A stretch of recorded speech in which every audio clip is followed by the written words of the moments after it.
Have you ever walked into a room and noticed that one person who didn't say much, but somehow held everyone's attention?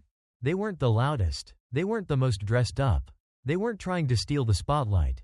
And yet, everyone noticed them. They had a calm energy, a quiet confidence. Something about them made you want to get closer, without them even trying.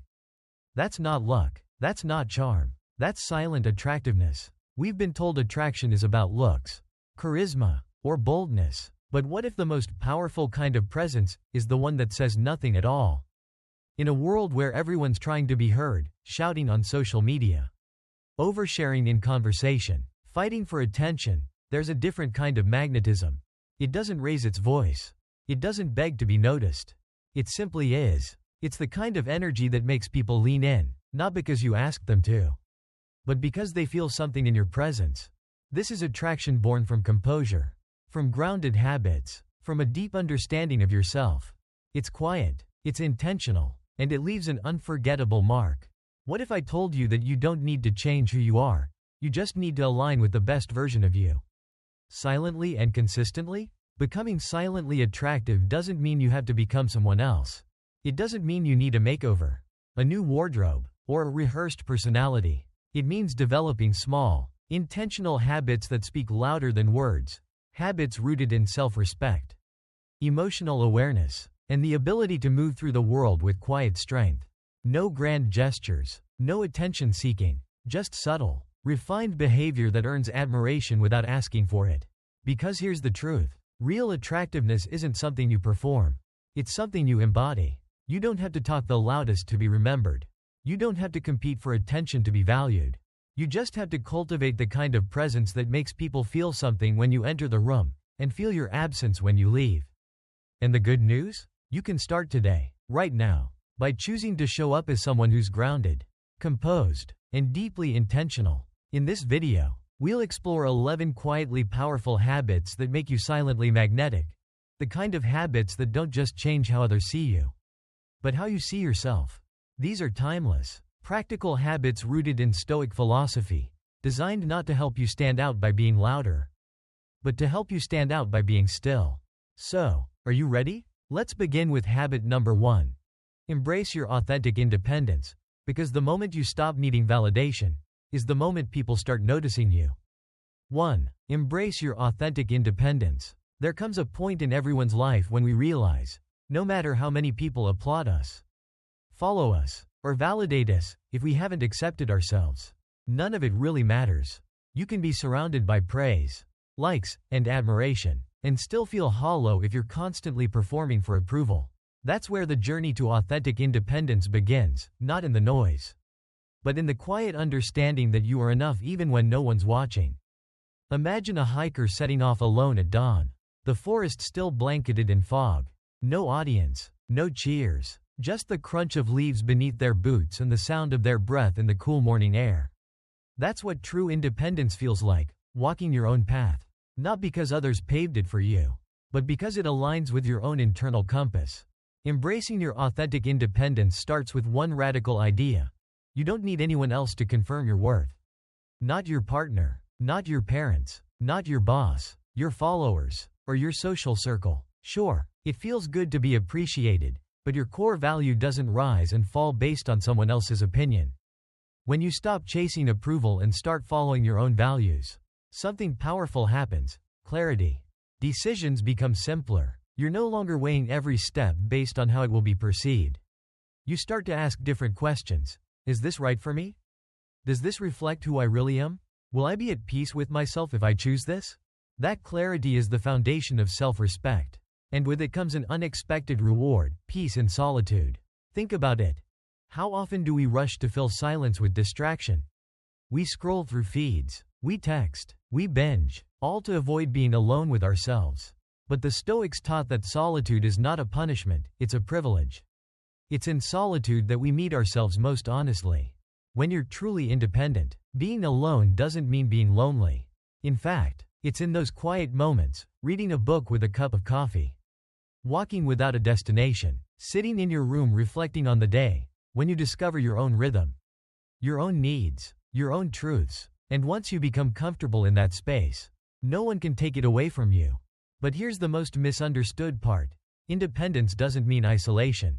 It means entering relationships from a place of respect, not dependence. You're not clinging to others to feel whole. You're choosing to be with them because you want to, not because you need to.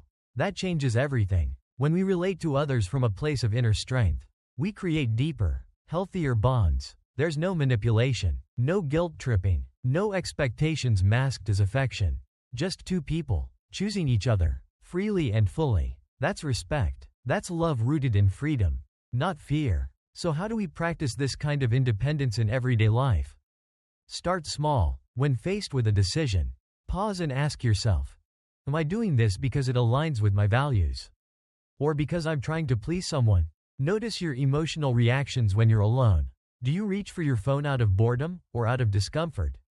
What happens if you sit with that feeling instead of running from it? And in your relationships, ask, am I showing up as myself? Or as who I think they want me to be? That question alone can unlock years of hidden patterns. Sometimes the bravest thing you can do is say, this is who I am, and let the chips fall where they may. It's not always easy. Independence can feel like standing on a cliff's edge while everyone else huddles together in safety. But over time, that edge becomes a ledge, then a trail, then a home, and soon you realize, you never needed the crowd.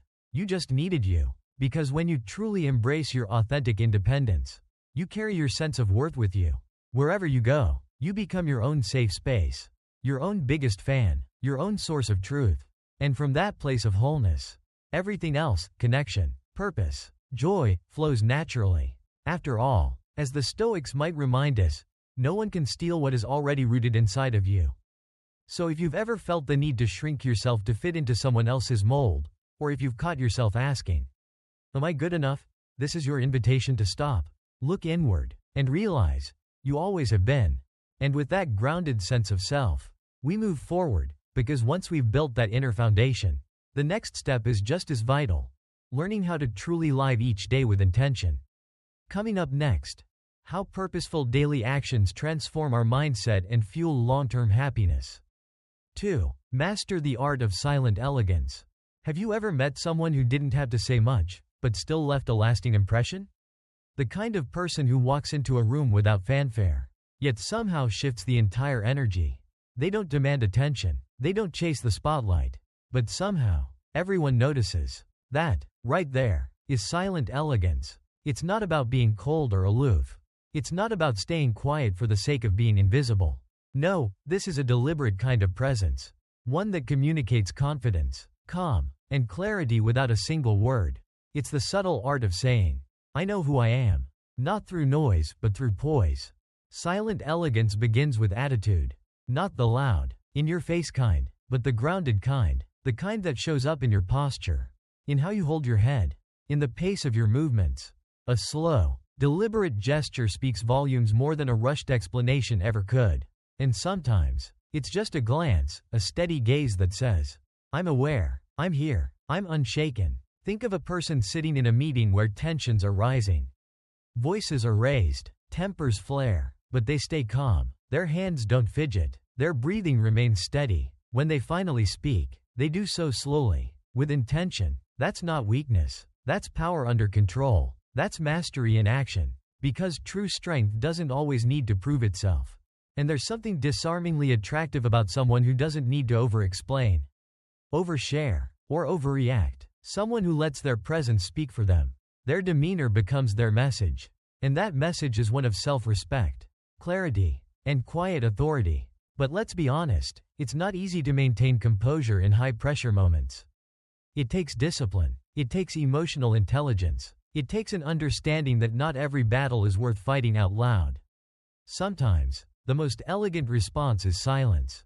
A pause, a breath. And that silence? It isn't empty. It's full of self-control, full of intention. In a world that often celebrates loudness, loud voices, loud brands, loud personalities, choosing to embody silent elegance is almost revolutionary.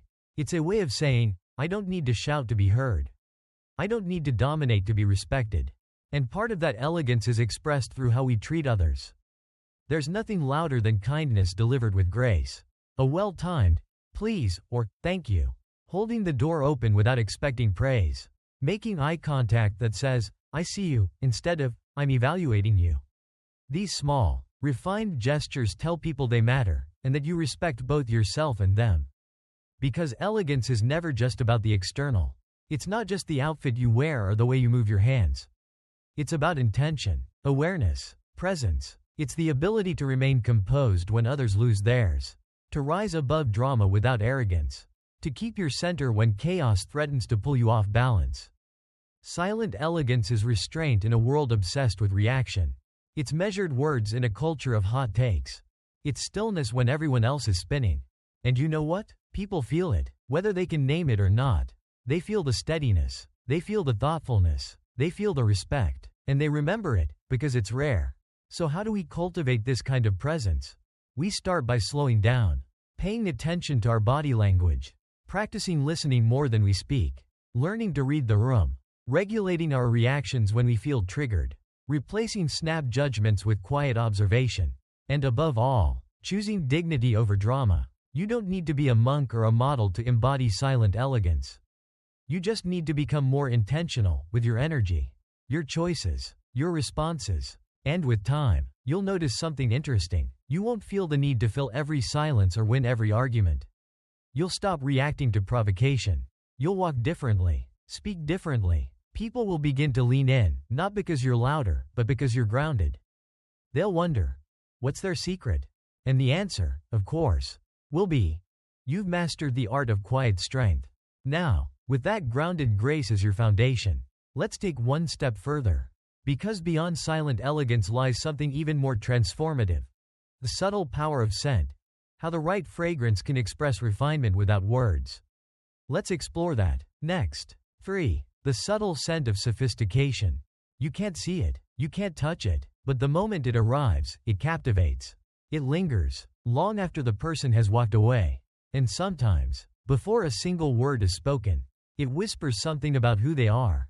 That's the quiet power of scent. We often think of elegance as something we wear or say. But the truth is, sophistication can be smelled. A soft, refined fragrance doesn't scream for attention. It doesn't overwhelm the senses. Instead, it invites, drawing others in with an almost invisible charm. Think back to a time you walked past someone and their scent stayed with you. In the best way, maybe it reminded you of fresh linen on a summer day. Or a hint of wood and spice that felt warm, grounded, and mature. You probably didn't realize it right away, but your mind registered something important. This person takes care of themselves. That's what a good fragrance does. It sends a message. A subtle but clear signal. I'm thoughtful. I'm intentional. I care about how I present myself. And it's not about impressing others. It's about aligning your presence, your clothes, your posture, your tone, your scent, with the kind of energy you want to project. Because let's face it, we live in a world that moves fast. People make judgments in seconds. A well-chosen fragrance becomes part of your signature. It's the invisible accessory that completes the look. But here's the key. Less is more. The most sophisticated scents are the ones you almost have to lean in to notice. They don't shout. They suggest. They don't demand space. They enhance it. That's why choosing the right scent isn't just a matter of taste, it's an act of self-awareness. Different fragrances tell different stories. A clean citrus note says, fresh, energetic, modern. A subtle musk says, elegant, understated, confident. A dash of sandalwood says, grounded, warm, a little mysterious. The right scent doesn't just smell good, it feels like you. And just like your outfit or your words, your scent becomes part of your identity. Over time, people begin to associate it with you. You walk into a room, and they already know it's you. That's branding on a personal level. That's sophistication you don't have to announce.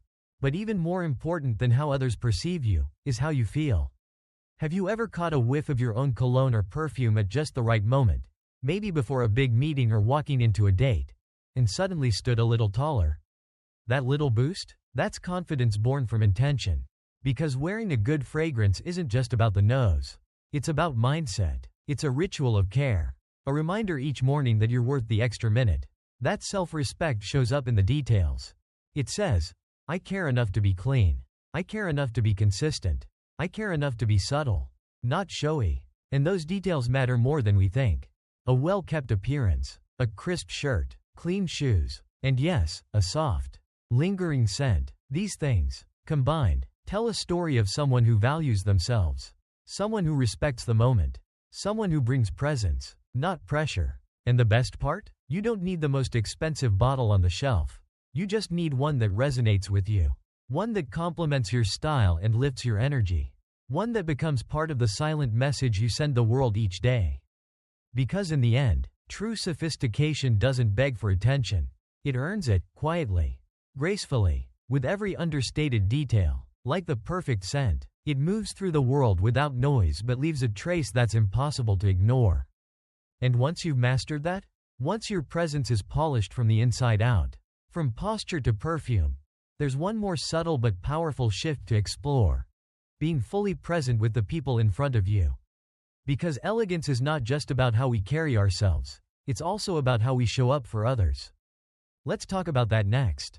4. Be fully present. In a world constantly buzzing with notifications, scrolling feeds, and split attention, there's one thing that's becoming rarer than ever: true presence. We all know the feeling. You're talking to someone, but they're not really there. Their eyes dart to their phone every few seconds. Their responses are half-baked. You can practically hear the mental tab switching. And even if they say, "I'm listening," something inside you knows they're not. Now flip the scene. Remember the last time someone gave you their undivided attention? No distractions, no glancing at screens, no rushing to reply. Just them, really listening. Didn't it feel different? Didn't it feel like you mattered? That's the power of being fully present. It's not just about eye contact or polite nods. It's about making someone feel seen, heard, and valued. It's saying, without words, right now, you are the most important person in this space. And that kind of presence? It's magnetic. People are drawn to it. Because it's so rare, so refreshing, so real. But let's be honest, it's not easy. Our minds are conditioned to jump, to multitask, to pre-plan what we'll say next instead of actually listening. Being fully present means resisting that urge. It means pausing, grounding ourselves in the moment, and giving it our full energy. It starts with something simple, but radical. Put the phone away. Not just flipped over on the table. Not peeking at notifications under the surface. Actually away, out of sight, because even the presence of a phone can signal, "I'm not fully with you." And people pick up on that instantly. Next, listen, really listen, not just to respond, not to win the conversation, just to understand, hear their tone, notice their pauses, tune into what's said and what's not. Let them finish. Resist the urge to interrupt or one-up with your own story. Because real connection happens in those tiny, often overlooked moments, the silence after someone shares something vulnerable, the eye contact that says, "I'm with you," the nod that isn't rushed but felt. And when you give that kind of presence to someone, you create a space where trust grows, where relationships deepen, where even short conversations become meaningful. That's the paradox of presence. When you slow down, everything becomes richer. Being present isn't just good manners, it's transformative. It can turn a 5-minute coffee chat into the highlight of someone's week. It can soothe tension in an argument, simply because one person decides to really listen. It can change the dynamic of a team, a friendship, a marriage, and the effects ripple outward. Because when you model presence, others feel inspired to do the same. You raise the standard, not by demanding it, but by living it. People begin to associate you with calm, with clarity, with depth. They seek you out, not because you have all the answers, but because when they're around you, they feel safe. And in today's overstimulated world, that is a rare gift. And here's the beautiful twist. Being present doesn't just benefit others. It changes you too. You begin to experience life more vividly. Meals taste better. Conversations become more meaningful. Walks feel more grounding. Your anxiety lessens because your attention isn't scattered across a dozen what-ifs, it's anchored in now. Presence becomes a practice, a mindset, a lifestyle, and over time, it becomes your signature. People won't always remember your words, your outfit, or even your achievements, but they'll remember how they felt when they were with you. If you made them feel respected, heard, valued, that's legacy, and it starts in the smallest of moments, by simply choosing to be there. So next time you sit down with someone, whether it's a loved one, a colleague, or a stranger, ask yourself, am I truly here, or just half showing up? Because when you give someone the gift of your full attention, it tells them, you matter. This matters. I'm here. And that, more than any grand gesture, is what builds connection. Now that we've explored the power of being present with others, let's shift the focus inward. Because before we can fully connect outwardly, we need to clear away the noise we carry inside. And that brings us to one of the most underrated principles of elegance. Don't talk about others. Keep your energy focused on building, not gossiping. 5. A touch of mystery. Have you ever met someone who didn't say much, but somehow you couldn't stop thinking about them? Maybe it was a glance they held a second longer than expected. A story they started but didn't quite finish. A smile that hinted at something more. It left you curious, intrigued, wanting to know them beyond what was shown. That's the quiet power of mystery. In a time when oversharing is practically a social default, when we post again, and live stream every waking moment, there's something undeniably captivating about a person who holds just a little bit back. Someone who doesn't feel the need to spill every detail of their life to earn connection or attention. Mystery creates space. Space for imagination, for curiosity, for depth. It's not about being secretive or distant. It's not about playing games or pretending to be someone you're not. No, the kind of mystery we're talking about is rooted in confidence. The kind that says, I know myself well enough to not put everything on display. Because let's face it, when someone tells you everything all at once, there's nothing left to discover. The story's been spoiled before it even begins. But when someone shares themselves gradually, with intention, each layer becomes a new chapter, a new reason to stay curious, a new reason to connect.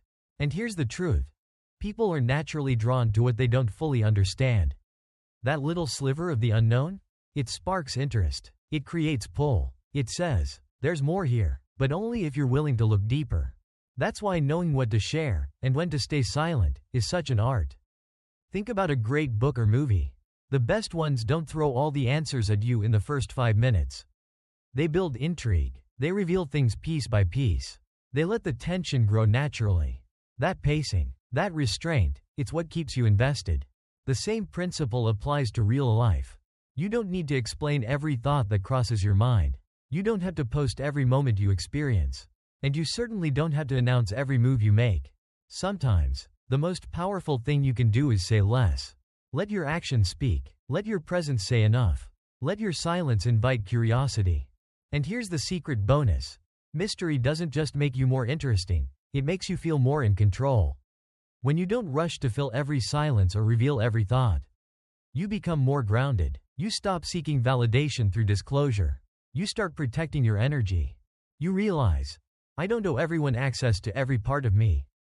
This kind of restraint is especially powerful in relationships, whether romantic, professional, or personal. When you reveal yourself gradually, intentionally, people learn to value your words. They lean in closer. They listen more carefully. You become someone worth paying attention to, not because you're loud, but because your presence holds weight. It's about mastering the moment, knowing when to speak, and when to hold back, when to answer fully, and when to let curiosity linger in the air just a little longer. Because mystery doesn't mean being unapproachable, it means being intentional. It means offering depth, not overload, nuance, not noise. And when combined with presence, elegance, and self-respect, mystery becomes magnetic. So, ask yourself, do you give everything away too quickly? Do you share out of habit, or out of choice? Could you pull back just a bit, and let people come closer on their own? Because often, the most fascinating people are the ones who leave just enough unsaid. Now that we've explored the art of being intriguing through mystery, it's time to ground that energy in something even more powerful, mastering the ability to stay calm under pressure. Because when you combine composure with mystery, you don't just attract attention, you earn respect. Let's dive into that next. 6. Cultivate cultural wisdom. Some of the wisest people you'll ever meet aren't the loudest in the room. They don't throw around big words or flaunt their credentials. Instead, they ask thoughtful questions, they listen carefully, and they carry with them a quiet depth, one that comes not from reading more books, but from understanding more people. That's the essence of cultural wisdom. It's more than just knowing facts about different countries. It's deeper than remembering etiquette rules or quoting famous philosophers. True cultural wisdom is a way of seeing the world with openness. It's the ability to sit across from someone whose life looks nothing like yours and still see yourself in them. In today's global world, this kind of wisdom isn't just nice to have. It's essential. When you expose yourself to different cultures, whether through travel, conversation, or even a good documentary, your perspective expands. You begin to realize that your way, your customs, your habits, even your beliefs, is just one way among many. And instead of feeling threatened by that difference, you grow curious. You ask, why do they do it that way? Not to judge, but to understand. That shift, from assumption to curiosity, is where cultural wisdom begins. Because the truth is, we all carry biases. We all come from a certain lens. But cultural wisdom invites us to clean that lens. To pause before labeling something weird, wrong, or backward. To ask ourselves, what don't I know yet? It also means listening without interrupting. So often, when we hear something unfamiliar, our instinct is to compare or correct. But what if we simply allowed the other person's experience to be, without needing to insert our own? That kind of listening builds bridges. It says, your story matters, even if it's not mine. But here's the important part. Cultural wisdom is not about showing off what you know. In fact, the more you truly understand the world, the less you feel the need to prove it. You don't say, oh, I've been there, just to name drop a country. You don't quote obscure traditions to sound impressive. Instead, you let your understanding soften you, humble you, help you connect more deeply. It becomes less about being right, and more about being real. And people feel that. They feel when you're coming from a place of genuine interest, not superiority. They feel when your knowledge is used to connect, not to impress. And that makes you not only wise, but approachable, respected, even inspiring. Cultural wisdom also means knowing when to hold your opinions loosely, to recognize that your truth might not be universal, that someone else's story may challenge yours, not to erase it, but to enrich it. It's the difference between saying, here's how it is, and asking, what's it like for you? That mindset doesn't just make you more refined, it makes you more human. Because at its core, cultural wisdom isn't about collecting facts. It's about cultivating compassion, about building the kind of presence that welcomes people from all walks of life and makes them feel safe to be themselves. So how do we cultivate this kind of wisdom? Start small. Read outside your comfort zone. Watch films from other cultures. Have a conversation with someone whose background differs from yours, and just listen. Don't try to fix or compare. Just be there. And more importantly, stay teachable. Remind yourself that there's always more to learn. That every person you meet is an expert in something you know nothing about. That the world is vast, nuanced, and full of stories worth hearing. Because when you carry that mindset into your everyday life, you begin to stand out, not as someone who knows it all, but as someone who wants to know more. And that makes you magnetic. It says, I see beyond the surface. I meet people where they are. I carry wisdom, not to lecture, but to learn. And in that learning, you become more grounded, more expansive, more elegant. Now that we've deepened our inner world through cultural understanding, it's time to bring that wisdom into how we express ourselves, starting with the way we speak. Because elegance isn't just what you wear, it's in the words you choose and the energy you carry when you speak. Let's explore that next. 7. The heartbeat of compassion. Some people walk into a room and light it up, not with grand entrances or flashy words, but with something far more enduring, a quiet warmth. You feel it in the way they look at you when you speak. You hear it in the way they don't rush to reply. You sense it in how safe you feel around them. That's compassion. And when it's real, it doesn't need to announce itself. It's the steady heartbeat beneath all true elegance, the kind that doesn't just impress, but connects. In a world where noise is constant and empathy often feels like an afterthought, compassion is magnetic, but not the kind that's loud or performative. The kind that lives in small, invisible acts. Listening patiently, staying present, holding space for others without needing to fix or judge them. We're not talking about pity. Pity looks down. Compassion sits beside. True compassion is rooted in understanding. It says, I may not know exactly what you're going through, but I honor your experience. I'm here with you. And sometimes, that's all someone needs. Think about it. When was the last time someone listened to you? Really listened, without cutting in, without checking their phone, without steering the conversation back to themselves? It's rare, which is exactly why it's unforgettable. Because compassion makes people feel seen. And in a world full of filters and facades, feeling seen is one of the most healing gifts you can give. But compassion isn't just about soft words or comforting hugs. Sometimes, it looks like restraint, holding back criticism, letting someone finish even when you disagree, choosing to understand before trying to be understood. It's also about patience, letting people be where they are, instead of rushing them to where you think they should be, trusting that kindness has its own timing and that people unfold at their own pace. And perhaps most beautifully, compassion asks nothing in return. It's about giving your time, your energy, your attention, not because you want recognition, but because you believe in dignity, in shared humanity, in treating others with the gentleness you'd want for yourself. It's helping someone who can never repay you. It's choosing grace when no one's watching. It's caring, not for the applause, but because it's who you are. And here's the paradox: the more quietly you love, the more deeply it's felt. Real compassion doesn't chase credit, but it leaves a lasting mark. People might forget your name, your title, your opinions, but they'll remember how you made them feel safe, accepted, understood. And in that sense, compassion isn't just an emotion, it's a legacy. So how do you cultivate it? Start with presence. When someone talks to you, be all in. Listen not just with your ears, but with your eyes, your posture, your energy. Resist the urge to fix. Hold back the reflex to advise. Just be with them. Practice patience. Remind yourself that everyone is carrying a story you can't see. That behind every sharp word or distant look, there's probably pain, or fear, or exhaustion. Don't excuse harmful behavior, but do meet people with curiosity, not assumption. And finally, give where you can, with no strings attached. Offer a compliment, help someone without being asked. Let someone merge in traffic. Smile at the cashier. These tiny, nameless acts might seem small, but together, they form the fabric of a compassionate life. Because in the end, what makes someone truly elegant isn't just how they carry themselves, but how they care for others. That kind of grace doesn't fade. It lingers. It changes rooms. It softens edges. It heals. And as we continue building this portrait of quiet power and timeless presence, it's time to turn to something just as personal, yet universally impactful: your inner circle. Because nothing shapes your energy quite like the company you keep. Let's explore that next. 8. Laughter and joy. There's something magnetic about a person who laughs easily, not the forced, over-the-top kind, but the kind of laughter that bubbles up from somewhere real. It's light, it's warm, and it makes everyone around feel more at ease. Joy is underrated. In a world that often values hustle, perfection, and seriousness, people forget that lightness, the ability to smile through imperfection, is a superpower. We all know someone like this.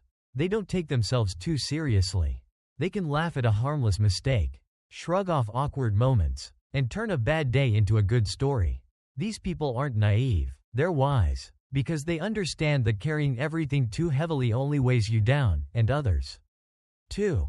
Joy doesn't mean ignoring pain or pretending life is always sunshine. It means choosing, again and again, to find moments of light within the mess. It's being able to say, yes, this is hard, but maybe we can still smile through it. That kind of outlook doesn't just lift your own spirit, it shifts the energy of the room. And one of the most disarming traits in any elegant person? A sense of humor, especially the kind that starts with yourself. When you can laugh at your own little quirks, or smile at the way life surprises you, you become instantly more relatable. You give people permission to be human. You create an atmosphere of ease. Because nobody wants to be around someone who's always guarded, always tense, always chasing perfection, but someone who can chuckle at the burnt toast, who giggles at a forgotten name, who turns spilled coffee into a moment of light connection. That is someone who feels safe to be around. Joy is infectious, not the loud kind that demands attention, but the quiet kind that sneaks up on people.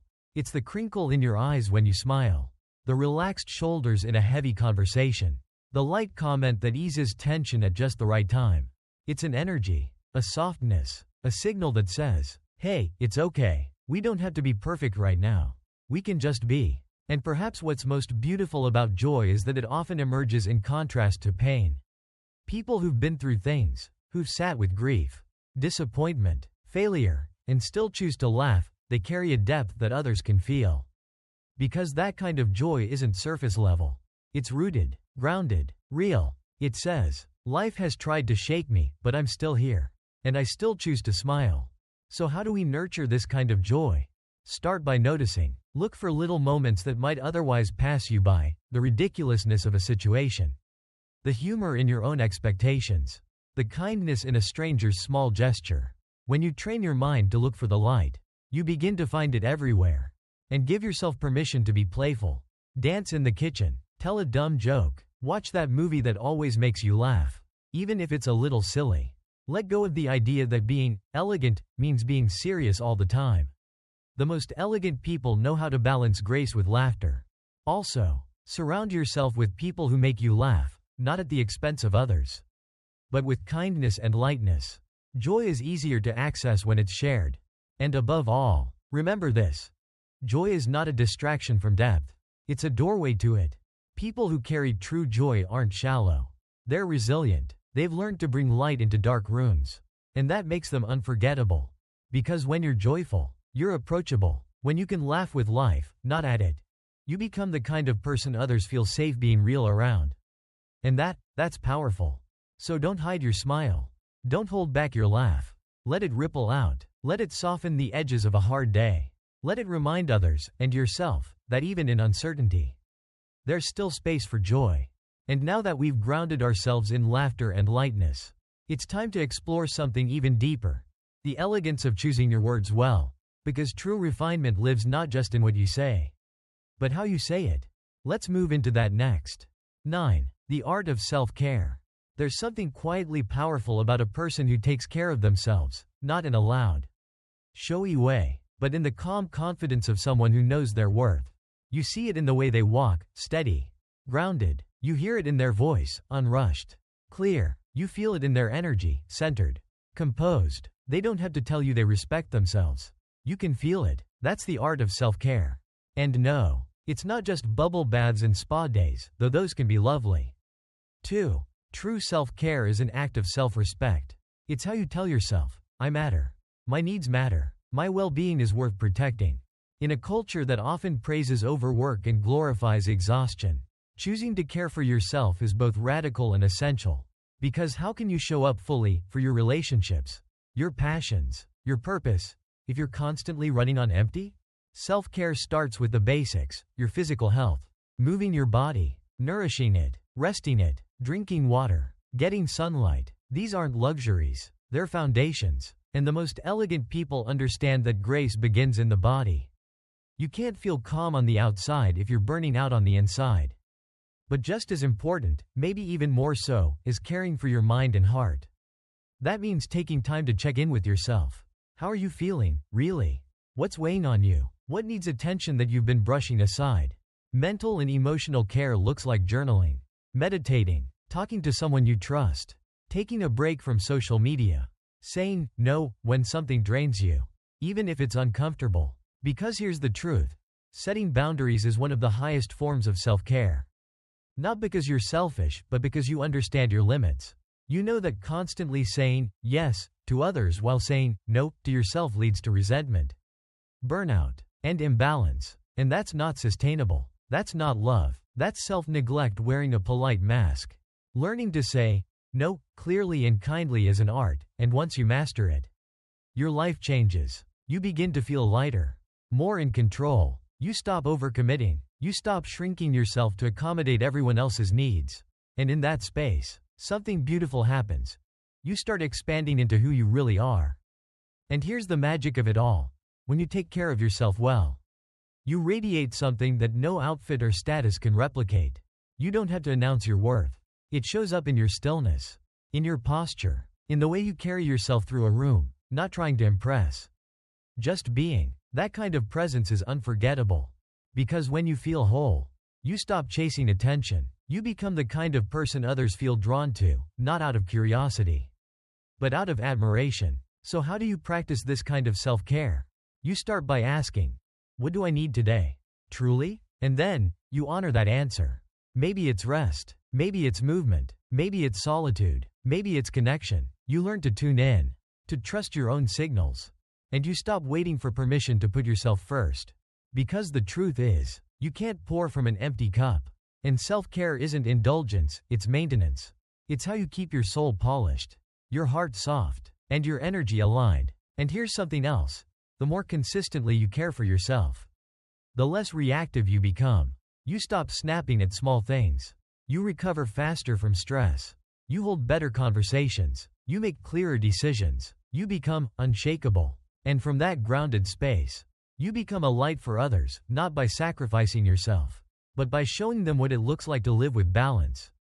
So take the walk, eat the meal, go to bed early, say no when you mean it, spend time alone, breathe deeply, heal slowly, grow quietly, because when you take care of you, you take care of everyone you love better, too. And now that we've returned home to ourselves, tuned in, refueled, and more connected, it's time to explore one last piece of inner elegance, embracing solitude not as emptiness, but as richness. Let's explore that next. 10. Emotional intelligence and social awareness. Some people just get it. They walk into a room, and within minutes, they've read the tone, sensed the energy, and adapted accordingly, without a single misstep. When they speak, others listen. When they stay silent, it's purposeful. And when things get tense, they don't react, they respond.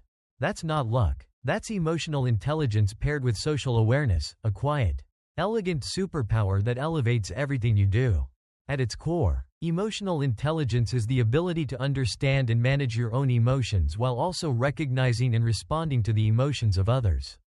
It's like having an internal compass that keeps you steady, and a radar that helps you navigate people and situations with grace. We've all been in conversations where someone clearly missed the mark. They said too much, or too soon, or didn't say anything when something really needed to be acknowledged. You could feel the awkwardness in the air.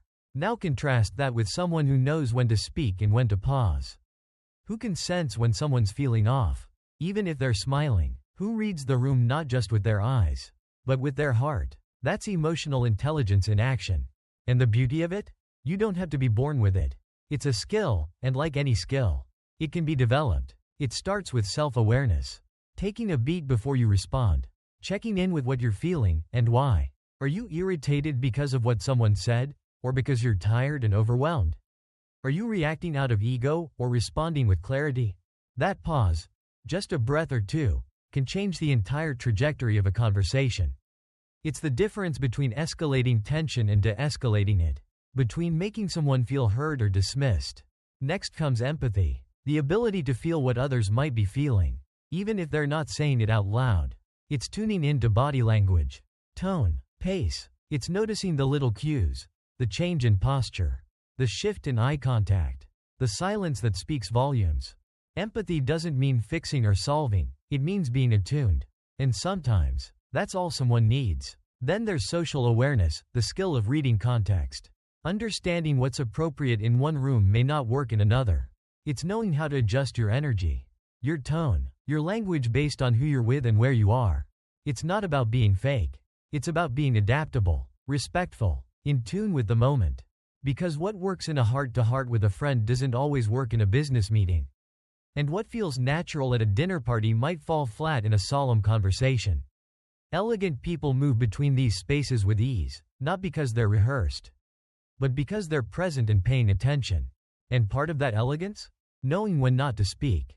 Silence, when used wisely, can be powerful. It gives space. It invites reflection. It signals respect. Sometimes, the most graceful thing you can offer is your presence, not your opinion. Because not every moment needs commentary. And not every feeling needs to be shared out loud. Wisdom is knowing the difference. So how do you build emotional intelligence and social grace? You start by practicing mindful listening. Don't just wait for your turn to talk, actually listen. Pay attention to what's being said, and what's not. Ask thoughtful questions. Let people finish. Let your curiosity lead, not your judgment. Reflect often. After tough conversations or awkward moments, take time to ask, what was I feeling? What might they have been feeling? How could I have shown up better? And most importantly, stay humble. You won't always get it right. You'll miss cues. You'll speak out of turn. That's okay. Emotional intelligence grows through reflection, not perfection. Because when you combine self-awareness with empathy, and pair it with respect for context, you become someone others feel safe around, trusted, understood, And in a world hungry for authenticity, that kind of presence is gold. Now that we've sharpened the way we relate to others through emotional wisdom, it's time to explore how we carry ourselves when no one else is around, and why solitude, when embraced with the right mindset, is one of the most enriching parts of a refined life. Let's explore that next. 11. Consistency and reliability. It's not flashy. It doesn't get trending hashtags. But in a world full of broken promises and fleeting attention, consistency, the simple act of showing up, has become a rare and powerful kind of elegance. Think about the people in your life who truly earn your respect. Chances are, they aren't the loudest or the most dramatic. They're the ones who follow through. The ones who say they'll call, and actually do. The ones who don't just make promises, they keep them. The ones who, rain or shine, show up the same version of themselves, grounded, steady, real. That's consistency. That's reliability. And it's magnetic. Because when you're consistent, you give people something priceless, a sense of safety. They know what to expect from you. They don't have to guess your mood or second-guess your word.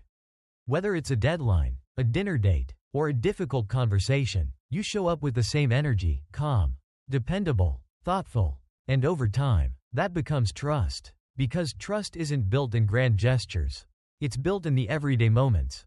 The text you send when you said you would. The habit of being on time. The ability to listen when someone needs you, not just once, but again and again. Consistency is how you say, without words, you can count on me. But let's be clear, this isn't about being perfect. It's about being intentional, about aligning what you say with what you do, about not over-promising when you know you're stretched too thin, about knowing your limits and honoring your word. That's why keeping your word, especially the small ones, matters more than you think. When you say, I'll be there in 5, and you actually are, that's credibility. When you say, I'll send that email tonight, and you follow through, that's professionalism. When you say, I've got you, and then actually show up, that's loyalty. And here's the part most people overlook. Reliability doesn't just make other people feel secure. It makes you feel grounded, too. There's a quiet confidence that comes from doing what you said you'd do. From being the kind of person others can trust, and the kind of person you can trust. Because when your actions match your words, your life gets simpler, cleaner, more focused. You stop wasting energy on backtracking, apologizing, or explaining why something didn't get done. You just do it. And people notice. They may not always say it out loud, but they feel it. In the workplace, you become someone they want on their team. In friendships, you become the one they turn to. In relationships, you become the steady presence that makes others feel safe. That kind of reliability isn't built overnight, but it is built daily. So how do you practice it? Start small, make fewer promises, but keep every one. Don't say, yes, just to be liked. Say, yes, only when you mean it. Be honest about what you can handle. Let your, I'll do it, mean you actually will. Build habits that support your word. Use a calendar. Set reminders. Write things down, not because you're forgetful, but because you care. Because you understand that doing what you said you'd do, even when no one's watching, builds your inner strength. And when you mess up, because you will, own it. Apologize. Make it right. Consistency doesn't mean never making mistakes. It means taking responsibility and showing up again. Because the goal isn't perfection. It's dependability. And in a world that often rewards charisma over character, being someone people can count on is a quiet revolution. So go ahead, be that person. The one whose presence brings calm. The one whose word carries weight. The one who builds trust not with speeches, but with steady steps. Because consistency? It never goes out of style. And reliability? That's a legacy people remember long after the noise fades. And now that we've anchored ourselves in the strength of follow-through and dependability, it's time to explore one final, lasting element of inner elegance. How to move through the world with purpose, without needing to prove yourself. Let's uncover that next. True elegance isn't loud. It doesn't beg for attention or rely on appearances. Instead, it whispers through the way you carry yourself, the quiet choices you make every day, and how you treat both yourself and those around you. It's not about designer clothes, polished selfies, or how many people admire you from afar. It's about how you show up when no one's watching.